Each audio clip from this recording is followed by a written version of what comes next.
Hi guys, it's Teresa. Welcome back to my channel.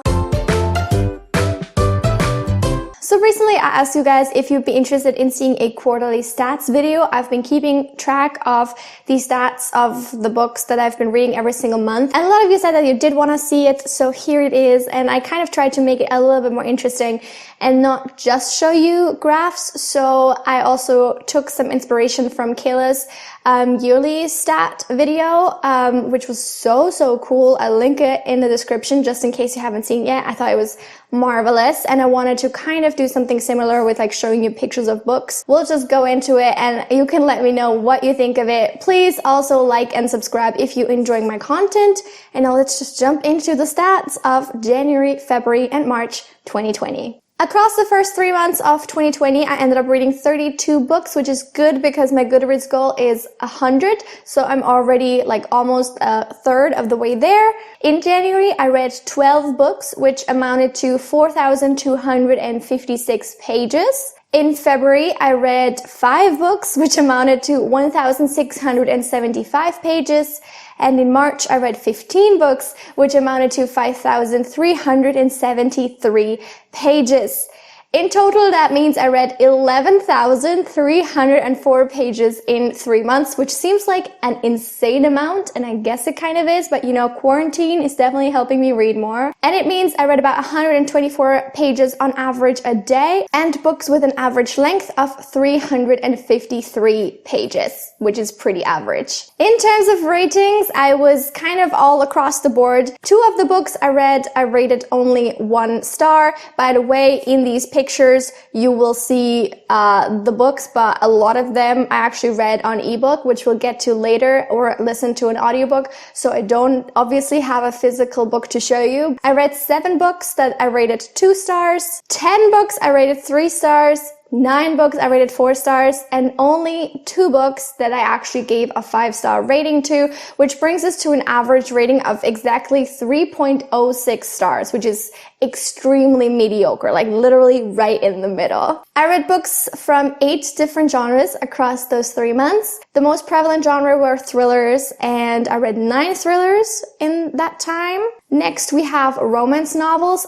Surprisingly, I read 6 romance novels in 3 months. 5 books were fantasy. Then we have 3 sci-fi books, 3 horror novels, 2 mysteries, 2 contemporary/general fiction, and 1 non-fiction book, which I listened to an audiobook, so I'm just going to show you the picture right here. Then for the settings, I really hope this works. I haven't actually done the map yet, but I basically wanted to show you where in the world the books that I read were set. So as always, most of the books I read are set in the US, unfortunately. I mean, it's kind of inevitable considering I only read mainly in English. So a lot of books are going to be set in the US and England, stuff like that. But still, it's kind of, you know, could be more diverse for sure.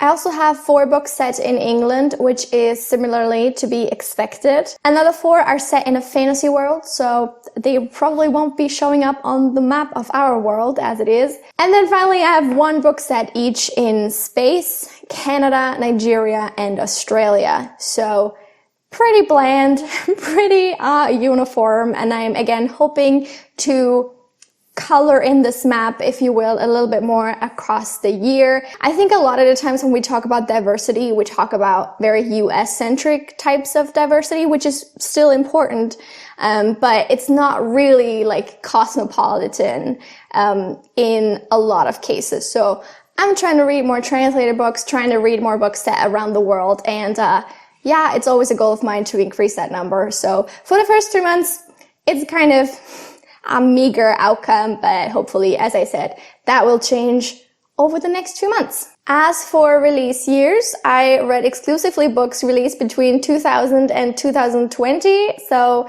very modern overall. 4 of the books I read were 2020 releases. You will see them specifically depicted on this picture.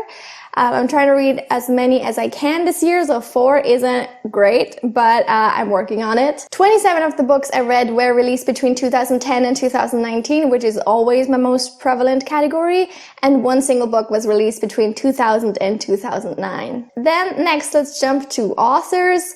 27 of the authors I read this year were female and 5 were male. 18 of them were new to me and 14 were not. So I really like that ratio. As you know, I like to discover new things, new authors, new styles of writing and new concepts and stuff like that. So I'm really pleased to be reading so many different authors all the time. As for age groups, I read 22 adult books and 10 young adult books, which is also a ratio I'm quite happy with. For popularity, we could be doing a little bit better. I always say this. I read 22 books that were pretty hyped and 10 books that were more obscure. This is always a very personal rating, very subjective rating.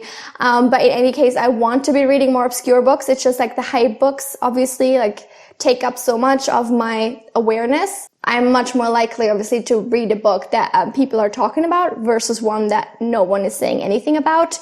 But as I said, I do want to bring up that a little bit. So if any of you have like recommendations of books that may be a little bit more obscure, leave them in the comments and I'll try to get to them soon. And finally, the format. So most of the time I only read physical books because that's my favorite type of reading pretty much. I like having something in my hands. I like not reading on a screen. I prefer to be like sitting down immersed in a physical book. So I did read 18 physical books in those 3 months, but because I also recently joined my library, I'm using Overdrive for ebooks and audiobooks. I also utilized those quite a bit. So I read 11 audiobooks and listened to 3 audiobooks across those 3 months. And finally, I thought that it might also be kind of interesting to take a look at how many books I actually haul each month versus how many of those hauled I actually do end up reading, because to be fair, and I think this is something that a lot of booktubers in particular can relate to, or book lovers just in general, I'm very quick to believe that like I absolutely need a book in my life right now. And I also believe that I can't just buy one book at a time for some weird reason. So I will like order a ton of books and then not read most of them for a very long time. I don't think this is like a new thing, that like a new concept that you're hearing here for the first time. I think this is something that a lot of people actually struggle with. But yeah, so I thought it would be kind of fun to keep track of how many of the books I've actually already read. So I will do this by month, but when I show you the books that I've already read, I won't have necessarily read them that month. More so, I've read them since I've bought them, if that makes sense. And actually, this I think would be a fun category to re-examine at the end of the year, because then I'll maybe, hopefully, probably be able to show you more books from each of the hauls that I've already read, you know, because I will have had more time to actually read them, obviously. Anyway, before I show you the books I bought in January, I feel like a disclaimer is in order. I actually bought with like book vouchers that I received for Christmas, or got them as Christmas presents from you guys via my wish list. So it is an excessive amount to be obtaining in 1 month, but because it was after Christmas and I spent like all my Christmas money basically on that, I think it's okay. So I acquired 20 books in January, which almost didn't fit into the frame when I was trying to take this picture. So that's definitely saying something. The tragic thing is that I only read so far 6 of them, which is actually still pretty good because a lot of them I obviously read for my Reading Booktuber's Favorite Books of 2019 videos. So I basically bought them with the intention of immediately reading them and then doing so, which is good, but still 6 out of 20, meaning obviously 14 of them are still unread. But luckily the number for February is a bit lower. I still got like some stragglers delivered that had taken longer than expected from my Christmas haul. So I ended up acquiring 9 books in February, of which I have already read 3. So at least that ratio is going up a little bit, meaning obviously 6 I still have unread. And then finally for March, I acquired 6 books in March, and so far I've read 2. But since it's only April, I don't think that is super worrying quite yet. I think, again, this is going to be a much more interesting stat to look back at the end of the year and see how I'm doing. And anyway, that concludes concludes my stat video for the first quarter of 2020. I hope you guys enjoyed the video. Let me know what you think about all the graphs and the things, and like if you enjoy that, if you think that's like over the top. Huge shout out to my boyfriend for actually making me these graphs, because I couldn't do that. We all know what it looked like when I used to do them.